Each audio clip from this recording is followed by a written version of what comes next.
Hello everyone, नमस्ते। आप सभी को मेरे चैनल में पुनः स्वागत है। छात्रगण, आज हम लोग क्लास 9th का ऑब्जेक्टिव क्वेश्चन पढ़ेंगे, चैप्टर वाइज पढ़ेंगे छात्रगण। क्योंकि एग्ज़ाम नज़दीक आ रहा है, इसलिए हम लोग अभी से ही तैयारी करेंगे। हल्का हल्का पढ़ते जाएंगे छात्रगण, तो धीरे धीरे पूरा सिलेबस ख़त्म हो जाएगा, पूरा चैप्टर ख़त्म हो जाएगा, बोझ नहीं होगा। तो आइए इसी के साथ शुरुआत करते हैं।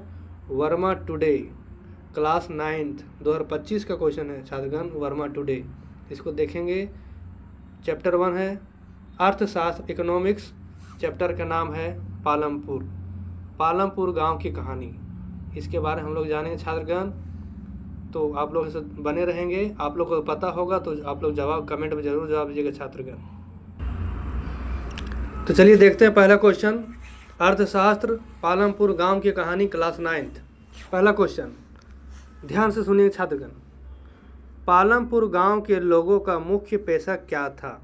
आपको बताना है कि पालमपुर गांव का मुख्य पेशा क्या था, यानी अधिकतर आदमी कौन सा काम करता था। ऑप्शन ए नौकरी, ऑप्शन बी खेती, ऑप्शन सी बेगारी, ऑप्शन डी इनमें से कोई नहीं।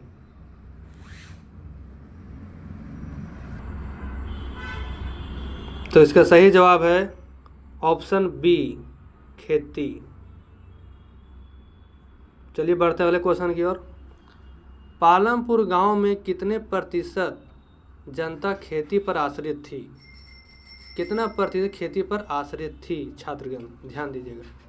ए 50%, बी 60%, सी 75%, डी इनमें से कोई नहीं।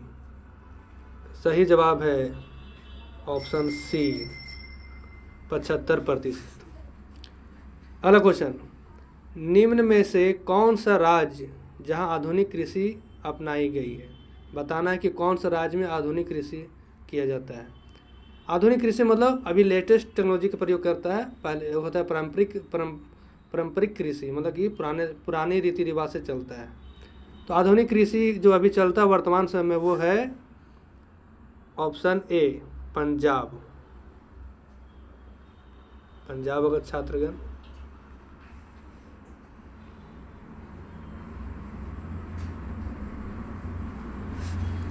चलिए बढ़ते अगले क्वेश्चन की ओर।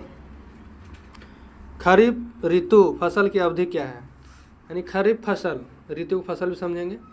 खरीफ फसल कब से कब तक होता है? ऑप्शन ए जून से अक्टूबर, ऑप्शन बी नवंबर से अप्रैल, ऑप्शन सी अप्रैल से जुलाई, ऑप्शन डी इनमें से कोई नहीं। बताइए छात्रगण कौन सा सही होगा। खरीफ मतलब वर्षा ऋतु। तो जब वर्षा होता तब खरीफ फसल लगता है।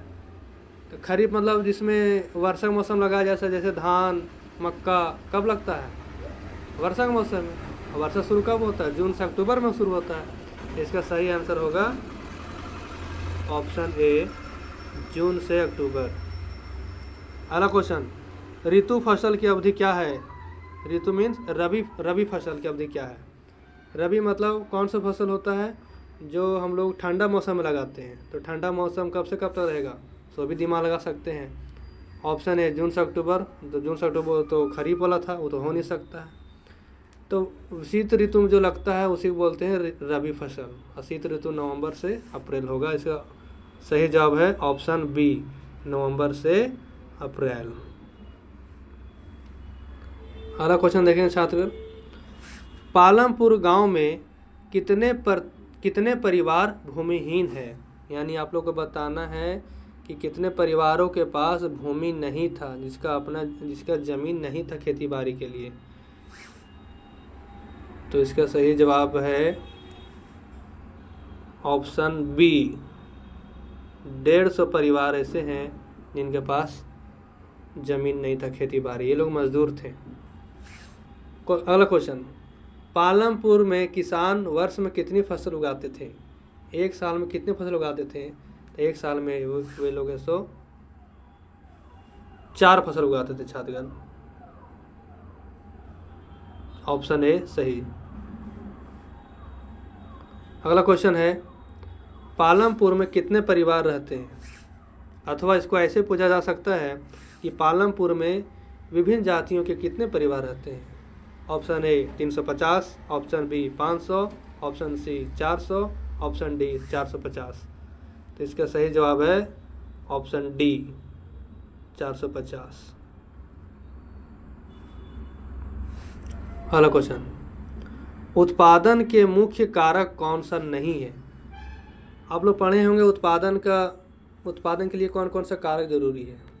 तो भूमि जरूरी है, श्रम जरूरी है, पूंजी जरूरी है, बाजार भी जरूरी है, पर वो मुख्य रूप से नहीं है।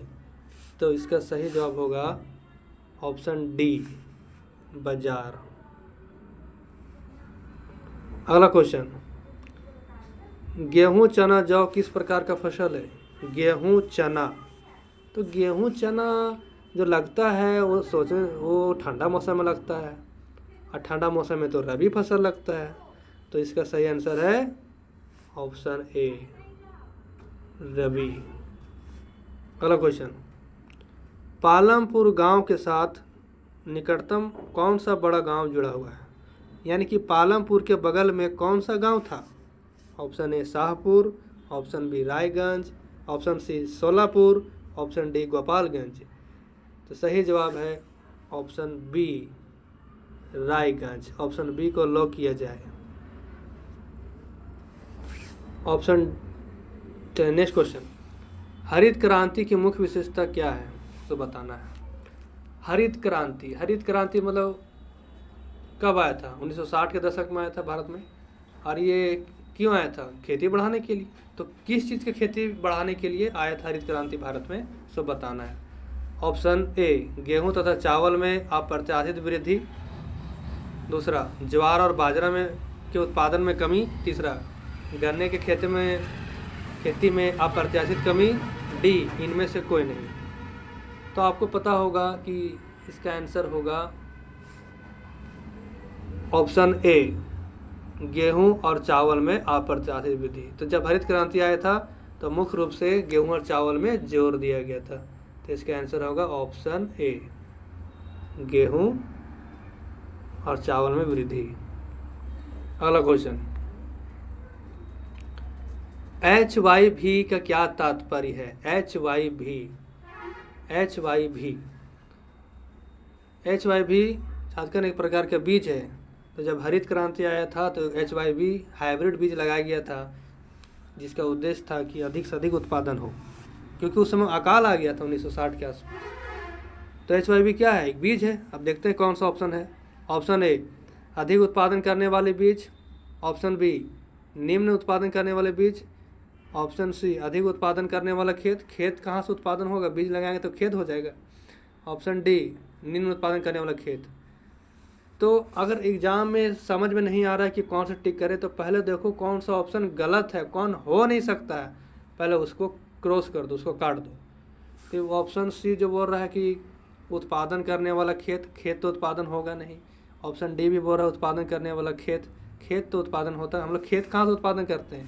खेत अगर उत्पादन होता तो यहाँ ज़मीन का टेंशन ही नहीं होता, लड़ाई नहीं होता उतना, सब अपना अपना घर खेत लगा लेता। खेत मतलब ज़मीन। इसका सही जवाब है ऑप्शन ए अधिक उत्पादन करने वाले बीज। चलिए बहुत अच्छा, जिनका ऑप्शन ए है वो बिल्कुल सही है छात्रगण। चलिए बहुत अच्छा। इसी के साथ हम लोग बढ़ेंगे अगले क्वेश्चन की ओर। भौतिक पूंजी निम्न में से कौन नहीं है? कौन सा भौतिक पूंजी नहीं है? भौतिक पूंजी मतलब होता है अस्थाई पूंजी। अस्थाई मतलब जो परमानेंट होगी। तो ऑप्शन ए इमारत, ये तो परमानेंट है। ऑप्शन बी मशीन भी ठीक है, अस्थाई है। औजार भी अस्थाई है। इसका सही जवाब होगा ऑप्शन डी।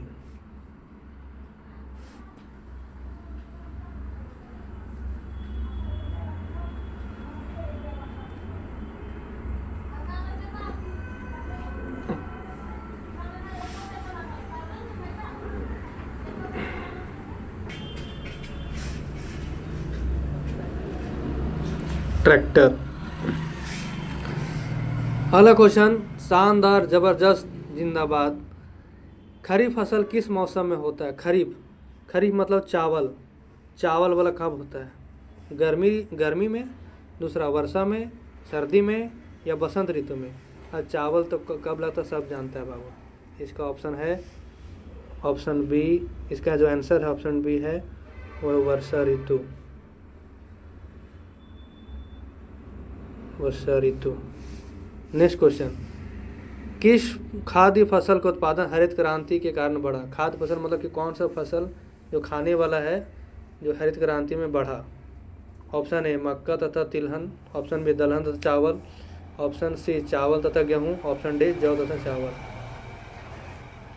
इसका सही जवाब है ऑप्शन सी चावल तथा गेहूँ। चावल तथा गेहूँ में अधिक जोर दिया गया था हरित क्रांति, क्योंकि खाद्य फसल है। जब अकाल आया था उस समय पूरा भूखमरी की स्थिति हो गई थी, इसलिए लोगों को पेट भरने के लिए चावल और गेहूं का फसल अधिक उत्पादन किया गया। चलिए बहुत अच्छा। अगला क्वेश्चन, पालमपुर का मुख्य सिंचाई का स्रोत बताना है। यानी कि जो खेती बाड़ी होता था, सिंचाई करने के लिए कौन सा स्रोत का उपयोग ज़्यादा होता था पालमपुर में? ऑप्शन ए कुआं, ऑप्शन बी तालाब, ऑप्शन सी नहर, ऑप्शन डी नलकूप। तो इसका सही जवाब है ऑप्शन डी नलकूप। अगला क्वेश्चन देखें छात्रगण, हरित क्रांति क्या है? तो आप ऊपर ही पढ़े हरित क्रांति क्या है, क्यों आया था। ऑप्शन ए कृषि में विकास के लिए आया था, कि दूध की वृद्धि के लिए आया था, कि उद्योग के विकास में, कि इनमें सभी। तो हरित क्रांति है तो अभी पता है गेहूं और चावल को बढ़ावा मिला था, तो कृषि हो गया इसका सही जवाब। इसका सही जवाब है कृषि में विकास, यानी ऑप्शन ए। अगला क्वेश्चन, आर्थिक क्रियाएं कितने प्रकार की होती है?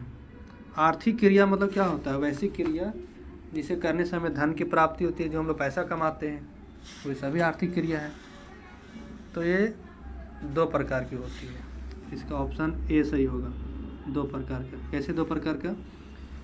एक होता है कृषि क्रिया, आर्थिक क्रिया प्रकार बता रहे। कृषि क्रिया, कृषि क्रिया मतलब होता है कृषि से संबंधित काम। एक होता है गैर कृषि, मतलब कि कृषि छोड़ करके जितना भी काम बच गया वो सब है गैर कृषि। तो इस प्रकार से आर्थिक क्रिया 2 प्रकार की छात्र। अगला क्वेश्चन है कि 2 हेक्टेयर से अधिक भूमि पर कृषि करने वाले कितने परिवार थे?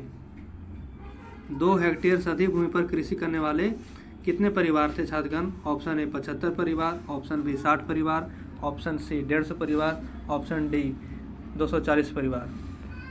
इसका जवाब आप लोगों को कमेंट में करना है छात्रगण, और कमेंट करेंगे तो साथ में अपना नाम जरूर लिखेंगे और आप कहाँ से देख रहे हैं, अपना किस जिला से देख रहे हैं ये भी बताएंगे छात्रगण। ठीक है, बाकी नेक्स्ट वीडियो आएगा, उसमें सब सारा ऑब्जेक्टिव करा दिया जाएगा। आज के लिए इतने छात्रगण, फिर मिलेंगे अगले वीडियो में। तब तक के लिए धन्यवाद।